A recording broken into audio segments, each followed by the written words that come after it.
Hey everyone, Robert here, author of Expansion Mastery, the practical guide to living a fully engaged life. Are you ready to live life to the fullest? Are you ready and willing to transform yourself and your life from ordinary to extraordinary? Welcome, my friends, to the Fully Engaged Life.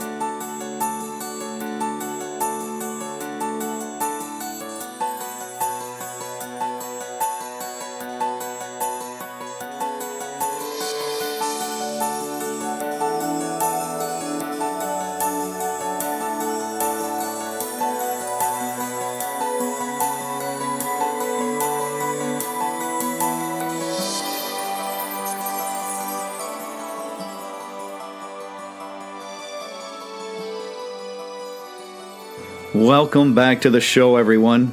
This is the second installment in a series I'm doing on how to live a fully engaged life in turbulent times while embracing and protecting our humanity. So what I'll be sharing here are things that are characteristic of those who have achieved a sense of mindfulness and are applying it to their life in a very practical manner. This way, you get a glimpse as to what life looks like when you're living it in a more awakened state, a more mindful state, and fully engaged. So when we discuss awakening or enlightenment, awakening is a more preferred term, more accurate, there are 7 factors that describe someone who is well on their way on the path of awakening, and it pertains to their life as well. So just as those 7 things of skillful mental clarity, skillful discernment, skillful endeavor, skillful happiness, skillful vibrancy, skillful meditation, and skillful detachment are all characteristics of someone who is well on the path of awakening, as well as how it pertains in a practical sense to their life, how they live their life. What I'm sharing with you here is how some of those things may look. And that way you can start to incorporate some of these things into your life. But the key to this series is not just listening to what I'm sharing and then try to mimic it. It's far more valuable to you if you listen to the points that are being made, do your own research, and then try to incorporate these concepts into your life in a way that fits your unique living style, your unique life. It's no secret that a certain degree of awakening, or at the very least, a highly developed sense of mindfulness, is required in order to live consciously. And that means that we are capable of making conscious, deliberate decisions as to what we are willing to allow into our life.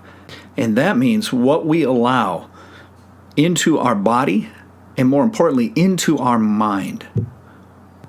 Living fully means we no longer surrender to our own excuses and mental laziness. Instead, taking full responsibility for ourselves and the life that we are creating for ourselves every single moment, whether it be consciously or unconsciously. As the world around us becomes more turbulent, at a time when so many are beginning to awaken, yet so many more are falling deeper into a state of ego-driven sleep insanity, we must embrace and protect our sense of humanity. Never before has our sense of humanity been under assault like it is now.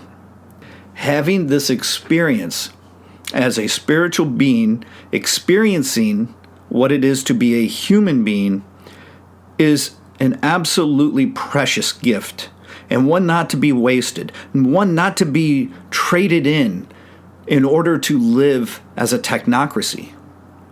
We must remain human. We want the human experience. It is as a human being that we come to know our full connection to heaven and earth and our place in the universe. Without the human component, that is no longer available.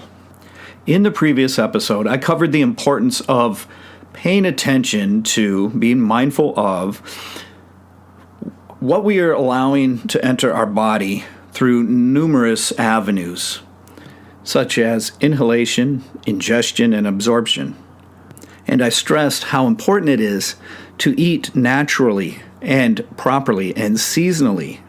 I could have easily filled several episodes with this information all on its own. But I think you got the important points through the overview that I offered. And now you can go out and see how to do this according to your tastes and your local foods and what is available to you and so on and so forth. The same goes for the air we breathe and the water we drink, right? I covered those three things: food, water, and air. All of these things that we are constantly bringing into our physical body. We have to do what we can to make these things as pure and as healthy as possible. And again, with each one of these topics, I could have filled numerous episodes. For instance, when it comes to water, most people don't even realize that the chemicals in pharmaceuticals now that have poisoned our water get thrown into the air when you take a shower. So not only are you soaking your body and bringing them in through the skin, but you're throwing them up in the air through steam and through the water splashing about, where you end up breathing it in too. So in this way, you are inhaling these toxins as well as absorbing them through the skin. I didn't even include the problem with toxic microplastics that have invaded our drinking water supply. But they're in there, and it's very detrimental to our well-being. I didn't even touch upon the danger of most vaccines or the assault on our DNA. But trust me, these things are happening. It's part of our life now.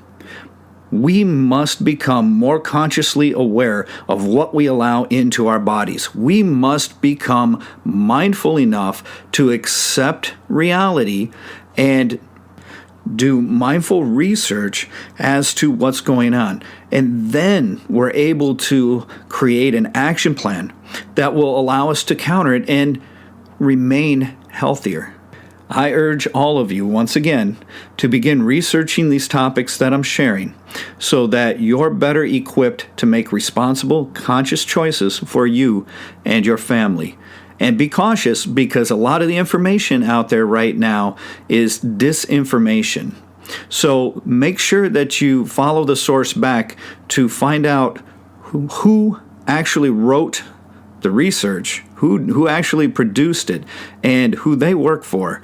Because just as there's no shortage of fake news in our mainstream media, neither is there any shortage of fake research and reports by supposed experts that have been bought and paid for to produce the results that big corporations desire.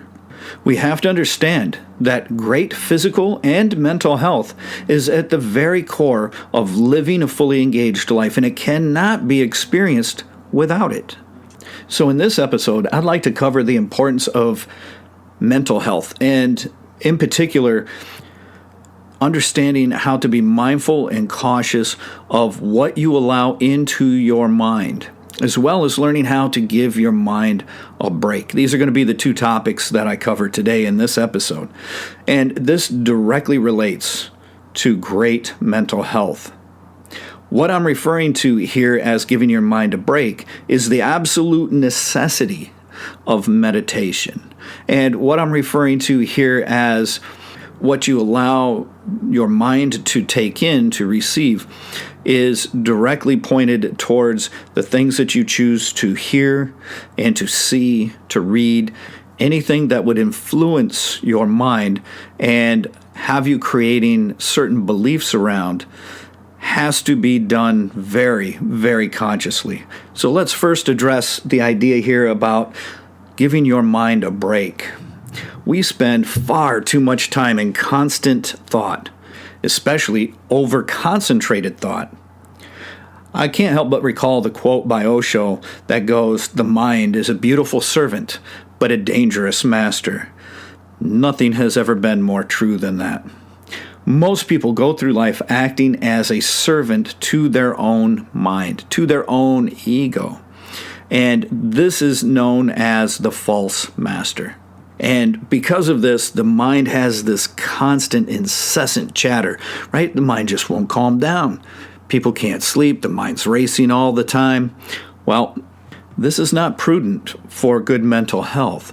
We need to learn to give our mind a break. Here's an example of what I'm talking about. So this is just a hypothetical example. So you get up in the morning and you go to work.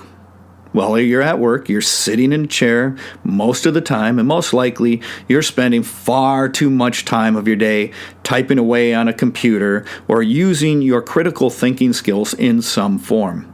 Technology has become an indispensable part of most of our jobs, and in some ways it's extremely helpful.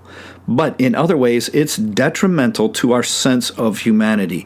We must understand this. Look at the severity of the cell phone addiction problem. So, then after work, you go home. Yet, your thoughts are still racing around in your head, just like they were all day at work. It's difficult to relax now because you just can't slow down all of those rampant thoughts. Your mind remains in the same mode it was in when you were at work. This can make sleeping a very challenging endeavor. What I teach to my students and clients alike is how to discipline the mind so that when you need to use it, you need to use those critical thinking skills in order to do your job, that you can. But then when you're done with your job, you can turn it off. And instead of being controlled by the ego, you can then tune into your essence. You can relax. See, it gives the mind a break. And this is part of the idea with the term of no mind that you keep hearing me talk about. When you even do this just for a few moments, it's like an incredible relief, and the mind gets a break. This is absolutely crucial for our mental health. When we remain trapped in thought all the time, then we're subject to all of these stresses, right? All of these stresses that the mind keeps dwelling on. Stress from your job, your relationship, family drama, religious wrongdoing, insane political theater, and extremely corrupt politicians, and the anxiety brought about from FUD. I don't know if you know what FUD is, but FUD is the favorite tactic of the corporate fake media these days. FUD stands for fear, uncertainty, and doubt. And yes, unfortunately for all of us, it is a deliberate tactic that is being used to control the masses through fear. When people are fearful, they're far easier to manipulate and control, which is why the mainstream media is using it. Plus, it's a form of propaganda that supports the inverted reality and twisted logic being pushed upon the people at this point in time. And this sort of mind-altering propaganda, if you will, is being used by TV news, radio news shows, media websites, newspapers, news magazines, you name it. Just as we must be incredibly cautious and conscious of what we allow into our bodies, we must be even more conscious and cautious about what we allow into our mind. When they use these tactics, we end up in a state of fear that has the mind racing, that has the mind on edge all the time. And it's hard for the mind to calm down and relax and take a break when it is dominated by fear. And the ego is going to keep that drama going. That's what it does. This leaves us mentally on edge, physically tense, leaving us in a state that is far less than helpful to our overall mental health. And no, I'm not a mental health professional.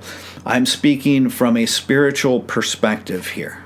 So if you think some of the terms I used are a little harsh or a little blown out of proportion, such as propaganda, well, then I would encourage you to look up the NDAA, National Defense Authorization Act. Okay? There's something called the Smith-Mundt Act, and this act was brought into law in 1948. And in 2012, it was Obama who created the Smith-Mundt Modernization Act, which he very, very quietly passed into law, and it was not covered in most mainstream media at the time. And what he did is he changed this act, which originally forbid any use of government propaganda upon U.S. citizens. At that point, it was illegal. Obama's version made it perfectly legal for the U.S. government to use propaganda on U.S. citizens. So it is now legal to use propaganda in order to influence both foreigners and U.S. citizens. And this is what we are seeing in the media today. This is why it's so prevalent. This is the idea of fake news. Fake news is propaganda, right? This is why it's critical to be aware and to be cautious of what you allow into your mind. So all of this stuff, all of this FUD, right? All of these things that we are bombarded with in mainstream media sources, even television shows and movies have this propaganda hidden in it. It becomes very evident once you can see through the illusion. But these things cause the mind to become distressed. And when that happens, the mind trades a state of appreciation for fear. Fear of things such as the unknown, of war, or of any other perceived threat that they make up in the form of propaganda to push upon us. And this constant state of fear makes it very difficult on a human being. Not to mention, it upsets many people to have these things happening, just as even understanding what I'm sharing with you here is happening, because it disturbs their state of numb slumber. When a human being is living in fear, when they are ruled by fear, and many of my students and clients, as they go through this type of training, the mindfulness training and the mind science that is inherent in the Expansion Mastery program, many of them tell me the same thing, just how much they realize that they are living in fear every day is far more common than any of you would imagine. So if you're feeling kind of strange, you feel all alone, like something's wrong with you, trust me, many people are living in that same type of fear. And then you get all of these things piling on, these external factors piling on. It's too much. When all of this stuff happens and we're living in fear, your heart center closes up tight. The vibration lowers. It tanks. And you become locked in the lowest chakra, energy center, in a mental and energetic sense of survival mode. And while you are in survival mode, you are not capable of attaining awakening. Are you starting to get the picture? Are you starting to see what's going on, what's happening? Isn't it interesting how this attack on our humanity is taking place at the same time that the greatest consciousness shift is taking place? This is why we must think for ourselves. We must set aside all of the programming of the conditioned mind so we can think for ourselves. This is why I've been sharing all of not only that information, but those practices with you so you are capable of doing so. When we are living in fear, our mind is in a state of great separation. We feel like an island. We feel all alone. This is not reality. This is not the truth. We are all connected. But the mind creates this sense of separation out of fear. And this acts as a way to prevent the masses from awakening. It prevents their consciousness from shifting, from rising. And much of the entertainment and distraction out there is designed to help you stay firmly entrenched in your head, stuck in your own head with your own thoughts. This is the idea of virtual reality. Do you understand?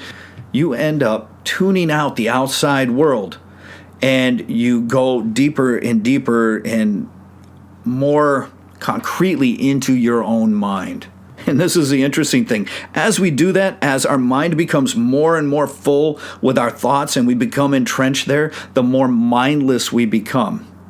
Mindfulness is not referring to the fact that we are thinking more and in our heads more. In reality, it's just the opposite. And this is why it is so important for us to give our minds a break.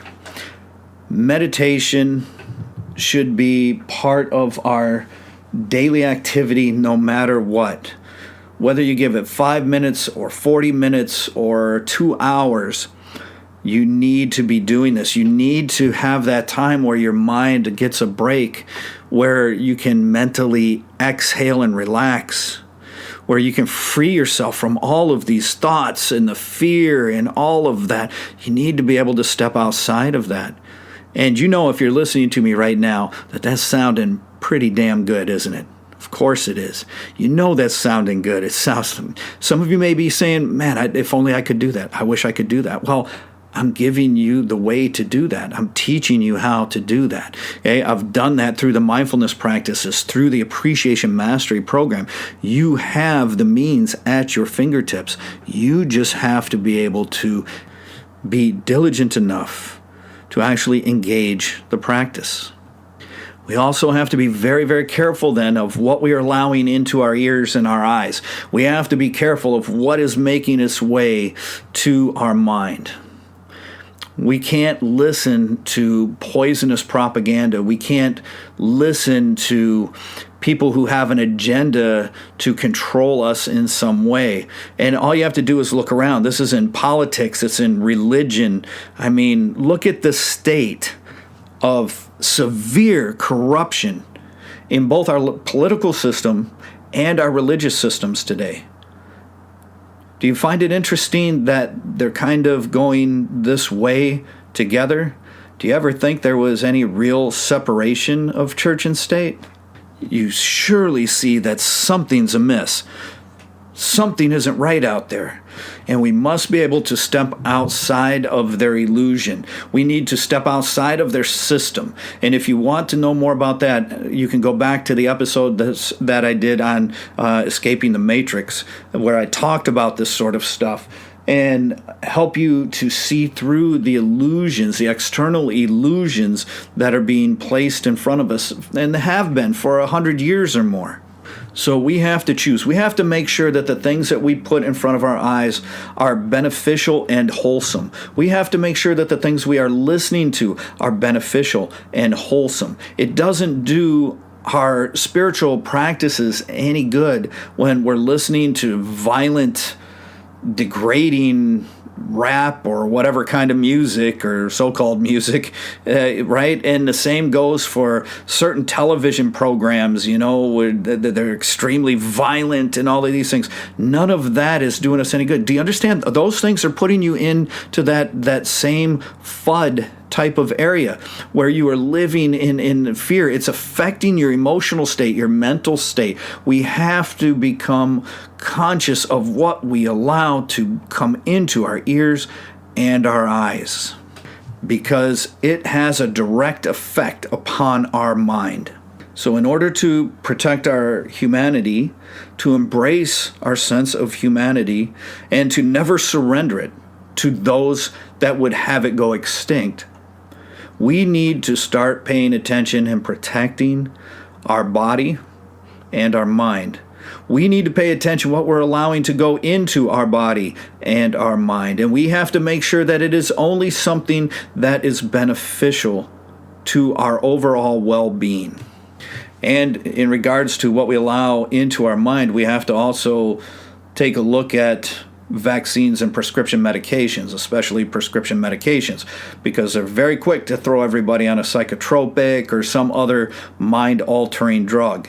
In that regard, we have to pay attention to other things, other drugs and chemicals that alter our mental state.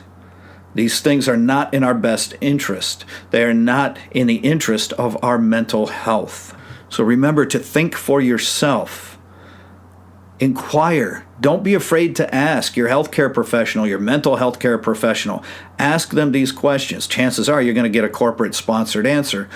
But do some research for yourself and ask intelligent questions. And if they can't provide you with a reasonable answer, then I think you're getting your answer. Think for yourself. Do your own research.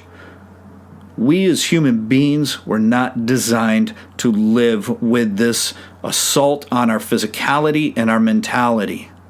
So if we look at a healthier perspective of the mind until we can get past the mind, transcend the mind into no mind, and even then, you still have to use the mind to work. There's still times where we need our critical thinking skills, right? Problem-solving skills, all of these things. So use the mind for its focused thought while you're at work or when you're balancing your bank account or doing your taxes or whatever.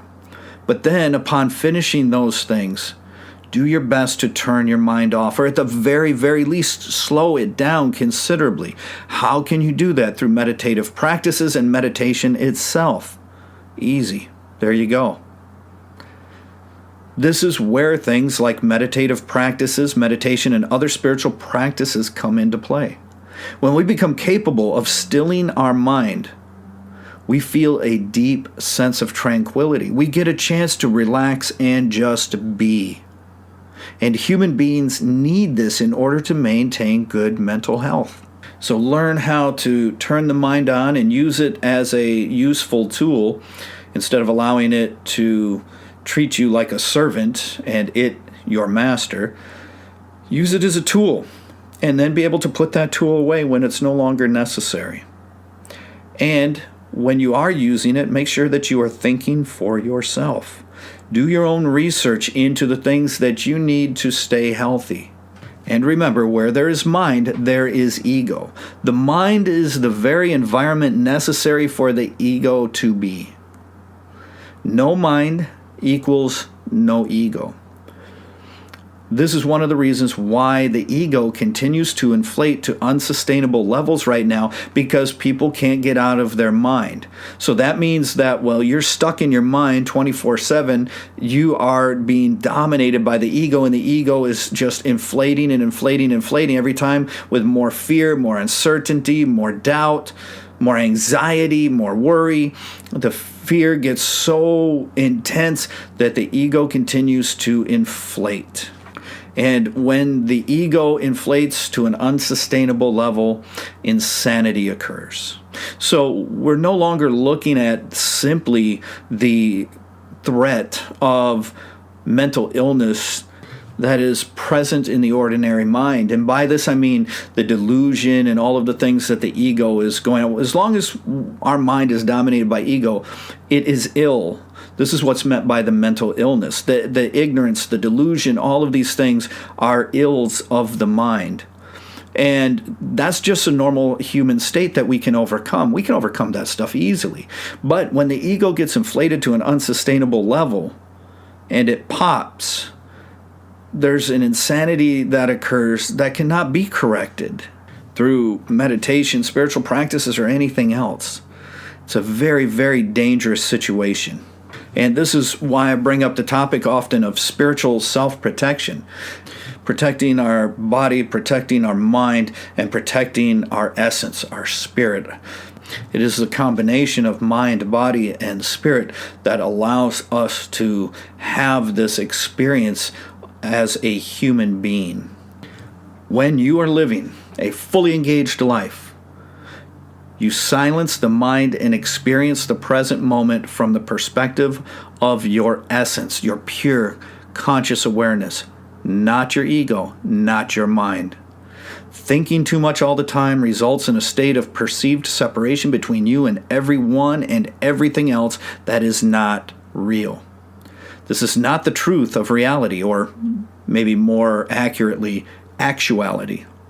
And remember one thing, as this threat of a technocracy threatens our sense of humanity, they cannot put our consciousness, our pure conscious awareness, into artificial intelligence. It is an absolute impossibility. Understand the truth of that. It cannot happen. This idea of singularity is a lie. That cannot happen. It is more important now than ever before to make sure that you are setting aside some time every day to turn the mind off and just be. to stop listening to all of the propaganda that's being fed to you, and to think for yourself. To be more and more mindful of what you allow to enter into your body and into your mind. You are in control of what you allow into your ears and into your eyes that then influences your mind. You are in control of that. All you have to do is push a button and turn that big screen off or that little screen off. You don't have to watch it. You don't have to listen to it. Instead, put some jazz or some shakuhachi, Japanese flute music, something like that to enter your ears.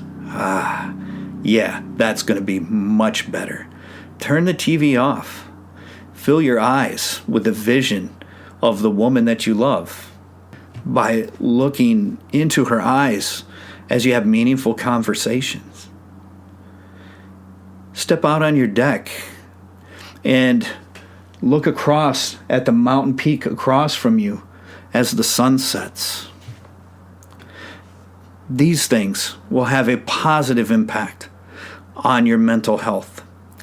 These things will allow you to stay in a state of appreciation with your heart open and your vibrations soaring to the highest frequency. This doesn't mean that we stick our head in the sand. This means that we become aware of what is actually happening. And then we only do that as much as necessary, because we're able to observe a lot of it happening every day. We can see what's going on around us. And then we get our fill of that rather quickly, and we instead place something in front of our eyes and ears that is beneficial, that can offer us a sense of mental serenity and mental health. Mental health is the absolute foundation upon which mindfulness practices, meditative practices, and meditation itself, as well as any other spiritual practice, is built. That foundation must be strong. And we must do whatever it takes to keep it that way, to keep it in a natural state, and to keep it strong and healthy. And then you'll find yourself living a fully engaged life. Please make sure to visit me at www.expansionmastery.com. Go there, you can get a signed copy of my book. You can also get the Appreciation Mastery Program, which is phenomenal. Highly recommended. You can also get the Breath Bridge program if you're having difficulty going from the external distractions of the world to the inner mind, so you can do meditative practices, and especially meditation. That program is one of the premier methods for doing that. Also, help me out by sharing this podcast and sharing everything you can on social media. Start to give more feedback. If you guys leave comments and things on my author page on Facebook, the Twitter page, all of that stuff, that helps this to grow and to get out there so people can see it. Make sure that you subscribe to the YouTube channel. I know I've been so busy lately. There's so many things going on. This summer was absolutely crazy. Things are starting to settle down a little bit, so I'm going to get some video content on my YouTube channel for you. Some very, very quick, helpful hints for your practices. So watch for that. That's going to be on there. And as always, I appreciate every single one of you all throughout the world more than you can ever imagine, and I appreciate your support. I appreciate you sharing these podcasts to get authentic spirituality out into the hands of the people who need it most. So thank you very much, and together we can keep this consciousness shift moving forward and allow humanity to awaken. I wish all of you the very best in your practices and in your life. Take care.